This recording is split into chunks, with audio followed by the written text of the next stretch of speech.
ಸುಮಾರು 8 ಗಂಟೆಗೆ ನಮ್ಮನ್ನ ಖಾನಾಪುರ ಪೊಲೀಸ್ ಠಾಣೆಗೆ ಕರ್ಕೊಂಡು ಬಂದಿದ್ದಾರೆ. ನನ್ನ ಮೇಲೆ ಯಾವ ಮೊಕದ್ದಮೆ ದಾಖಲಾಗಿದೆ ಅಂತ ನನಗೆ ಹೇಳಿಲ್ಲ. ನಾನು ಕೊಟ್ಟ ದೂರನ್ನ ಗಂಟೆಗಟ್ಟಲೆಯಿಂದ ಸ್ವೀಕಾರ ಮಾಡ್ದಲೇನೆ ನಾನು 0 FIR ಹಾಕಿ ಅಂತ ಹೇಳ್ತಾ ಇದ್ದೀನಿ. ನಾನು ಕೊಟ್ಟ ದೂರನ್ನೂ ದಾಖಲಿಸ್ತಾ ಇಲ್ಲ. ಈಗ ಇಲ್ಲಿಂದ ಇನ್ನೆಲ್ಲಿಗೋ ಕರ್ಕೊಂಡು ಹೋಗುವಂತ ಸಂಚು ನಡೆಸ್ತಾ ಇದ್ದಾರೆ. ಎಲ್ಲಿ ಕರ್ಕೊಂಡು ಹೋಗ್ತಾ ಇದ್ದಾರೆ ಅಂತ ಗೊತ್ತಿಲ್ಲ. ನನ್ನ ಜೀವಕ್ಕೆ ಅಪಾಯ ಇದೆ.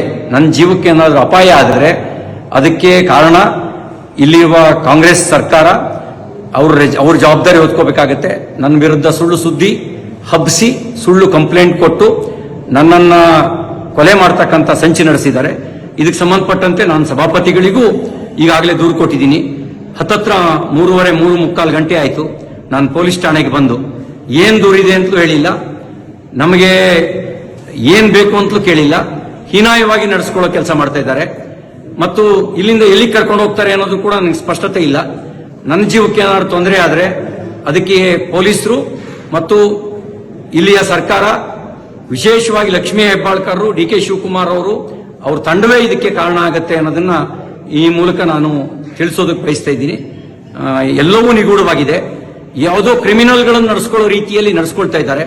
ಅವರು ನಡೆಸ್ಕೊಳ್ತಿರೋ ರೀತಿ ಅನುಮಾನ ಹುಟ್ಟಿಸ್ತಾ ಇದೆ. ಪ್ರತಿಯೊಂದು ನಡೆಯೂ ಕೂಡ ಅನುಮಾನಾಸ್ಪದವಾಗಿದೆ ಅವರು ನಡ್ಕೊಳ್ತಿರ್ತಕ್ಕಂಥ ರೀತಿ.